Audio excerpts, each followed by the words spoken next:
Bonjour chers abonnés, bienvenue sur un nouveau numéro du dossier d'analyse sur Lomé Actu. Aujourd'hui, nous abordons l'installation de la nouvelle Assemblée nationale qui marque la 5e République togolaise. Restez avec nous pour ne rien manquer de l'actualité nationale et internationale. Ce mardi 21 mai 2024 marque une date clé dans l'histoire politique du Togo avec l'installation de la nouvelle Assemblée nationale inaugurant la 5e République. Les élections législatives du 29 avril, très contestées, ont vu la victoire écrasante de l'Union pour la République unir. Le parti du président Faure Gnassingbé détient désormais 108 des 113 sièges disponibles. Les 5 sièges restants sont répartis entre l'Alliance nationale pour le changement ANC, la dynamique pour la majorité du peuple DMP et l'Alliance des démocrates pour le développement intégral ADDI. Pendant la campagne électorale, l'Assemblée sortante a adopté une nouvelle constitution qui a suscité la colère d'une partie de l'opposition et de la société civile. Ce texte fait passer le Togo d'un régime présidentiel à un régime parlementaire. Ceci élimine l'élection présidentielle au suffrage universel direct. Trop, c'est trop. C'est fini. Nous allons livrer bataille. Aujourd'hui, il y a un putsch, un coup d'État constitutionnel qui est en train de se dérouler encore impunément au Togo. Mais cette fois-ci, nous n'allons pas accepter. La nouvelle constitution, bien que présentée par le pouvoir comme un renforcement de la démocratie, est perçue par l'opposition comme une stratégie pour permettre à Faure Gnassingbé de rester au pouvoir sans limitation de mandat. Les résultats des élections ont été contestés par certains opposants qui ont dénoncé des irrégularités.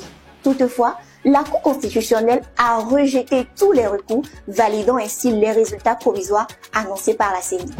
Les partis d'opposition avaient de grandes attentes pour ces élections législatives, espérant mettre fin à la politique de la chaise vide qu'ils avaient pratiquée lors des élections législatives en 2018 en raison des irrégularités dans le processus électoral. Cependant, les résultats et la nouvelle constitution ont plongé certains des élus de l'opposition dans un dilemme.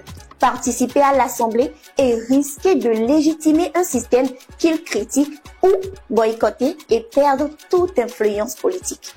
D'ailleurs, une des grandes nouveautés de cette 5e République est la mise en place d'un Sénat élu en partie par les conseillers régionaux et municipaux. Ce bicamérisme est censé renforcer le rôle du Parlement. Nous avons la conviction que le nouveau régime politique parlementaire va favoriser une gouvernance et une gestion beaucoup plus concertée, décentralisée et partagée des responsabilités. On a un président de la République qui assume une partie des prérogatives que le président de la République assume actuellement.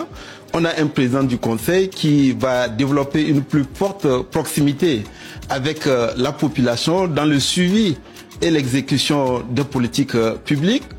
Selon la nouvelle constitution, le président de la République, élu par les 2 chambres, aura désormais un rôle honorifique. Le véritable pouvoir exécutif sera détenu par le président du Conseil des ministres issu du parti majoritaire. Autrement dit, le président Faure Gnassingbé. La situation du Togo reflète une tension entre le désir de changement politique exprimé par une partie de la population et la stratégie du pouvoir en place pour maintenir son contrôle. La domination de l'UNIR à l'Assemblée nationale et la transition vers un régime parlementaire renforcent le contrôle de Faure Gnassingbé sur les institutions. La nouvelle configuration politique peut prolonger l'instabilité et les contestations. L'opposition est confrontée à un dilemme. Participer pourrait légitimer le nouveau système, mais s'abstenir risque de les marginaliser davantage. La mise en place du Sénat et les prochaines étapes institutionnelles seront cruciales pour observer les ajustements des dynamiques du pouvoir. C'est Farida Dinola sur Lomé Actu. Restez connectés et surtout laissez vos commentaires car votre avis compte. Lomé Actu. Bonsoir à tous, j'espère que vous allez tous bien. Bienvenue dans cette vidéo. Aujourd'hui, on passe du côté du Togo.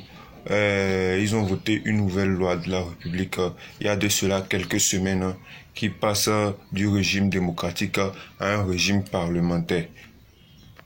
Eh bien, l'obtention de ce régime a suscité beaucoup de haine vis-à-vis des opposants politiques Mais finalement, les autorités politiques n'ont pas voulu revoir cette règle démocratique et finalement, elle a été inaugurée hier, avant-hier. Elle a été inaugurée.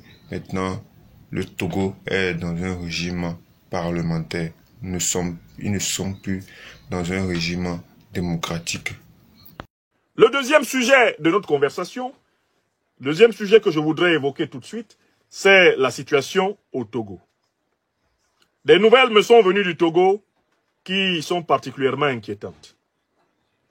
Et je voudrais ici faire droit à la souffrance de mon peuple, le peuple togolais.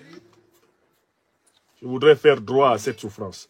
Et c'est le second sujet que j'évoque. C'est le second sujet que j'évoque. Sylvanus Olympio a été mise en place une dictature qui n'a cessé depuis lors. Le peuple togolais, depuis l'assassinat de l'homme qui représentait l'espoir d'un Togo économiquement souverain, un Togo politiquement souverain, un Togo culturellement et spirituellement souverain, le peuple togolais a été livré à la brutalité, au mensonge et à la ruse du régime Eyadema. C'est un devoir pour toute Africaine, c'est un devoir pour tout Africain de reconnaître le fait massif de la réalité politique togolaise. Le Togo est une autocratie, c'est une dictature, comme l'est le Cameroun, comme l'est la Côte d'Ivoire de Ouattara Draman, comme l'est le Tchad de Mahamat Kaka Déby. Le Togo est une dictature. Il n'y a pas 36 façons d'appeler un tel régime politique. Tout Africain digne de ce nom, doit avoir l'honnêteté de reconnaître qu'une dictature est une dictature. Il y a dictature au Togo, pourquoi? Mais parce que les dirigeants togolais ne sont pas ceux que les Togolais ont élus. Depuis l'assassinat de Sylvanus Olympio, le Togo n'a plus été dirigé par des dirigeants qu'il a choisis. Le Togo est une dictature parce qu'une famille, la famille de feu Étienne Gnassingbé Eyadema, a confisqué le pouvoir d'État. Elle contrôle les principales troupes militaires du pays. Et elle impose sa férule sur la nation togolaise. Monsieur Faure Gnassingbé, qui est actuellement chef de l'État du Togo, n'a pas été régulièrement élu. Il n'a pas été régulièrement élu. Or, alors même que sa légitimité politique n'a jamais été établie, voici qu'il entreprend une énième modification de la Constitution. Cette fois-ci, pour se permettre de se faire désigner président par des députés dont le mandat a pris fin en décembre 2023. L'Assemblée nationale, actuellement, est en prolongation illégale et illégitime de mandat. C'est une Assemblée nationale sans mandat, même formel, du peuple, qui se permet d'entreprendre une modification constitutionnelle prévoyant que c'est elle qui désigne désormais le président de la République. Or, cette Assemblée est composée d'une majorité frelatée fabriquée par les fraudes électorales précédentes de Faure Gnassingbé. Dans ces conditions, celui-ci a donc préparé une assemblée de députés croupions, de députés godillots, qui vont le proclamer président parce qu'ils possèdent la majorité d'entre eux, à travers, bien sûr, les cordons de la corruption et de l'intimidation. Voilà la réalité, voilà ce qui se passe au Togo. Ces questions-là que vous me posez, vous ne devez pas me poser. Eux-mêmes, ils savent que le Togo tout entier est dans l'abîme. La population souffre aujourd'hui. Ils ont la solution, ceux qui nous dirigent, ils ont la solution entre leurs mains. Mais s'il y a un ministère qui est défaillant, si c'est la santé, il faut revoquer ce ministre-là. Mais ce ministre continue toujours pas à travailler. Parce que c'est des ministres qui s'asseyent. Mais qui s'asseyent devant le président, ils se prosternent, ils sont comme des poissons. Mais dans tous les domaines, ce sont des rosturiers devant le président de la République. Est-ce que tu veux que quelqu'un qui est ton rosturier, tu vas le révoquer? Non. Le président de la République, il est à l'aveuglette. Il cherche toujours qu'on le lui mente. Même si ça ne va pas, qu'on lui dit que de continuer de marcher. Et même de père en fils, le président de la République sait même que c'est fatigant. Mais tu sais ce que Roosevelt a dit? Roosevelt a eu combien de mandats en Amérique? Non, il a eu 2 mandats. Et on l'a appelé pour le 3e mandat, il a dit que non. Mais il n'est pas le seul citoyen américain. Il faut publiciser quelqu'un d'autre. Ford aurait pu le dire. Mais la 3e fois que vous l'avez publicisé, on attend pour la 4e fois. Mais vous savez, le Togo est malade pour cette attitude. Parce que les Togolais ne sont pas à l'aveuglette, hein, ils ne sont pas ignorants. Mais c'est parce que le fait qu'on nous a affamés fait qu'il y a beaucoup de demandeurs, il y a beaucoup des affamés, il y a beaucoup de mendiants qui font qu'ils se sont rabattus sur le régime. Tout ce que le régime dit, ils acceptent. Donc je vais dire, quelle attenance. Tous ceux qui sont là, hein, le pouvoir en place, ils cherchent à payer leur cœur politique.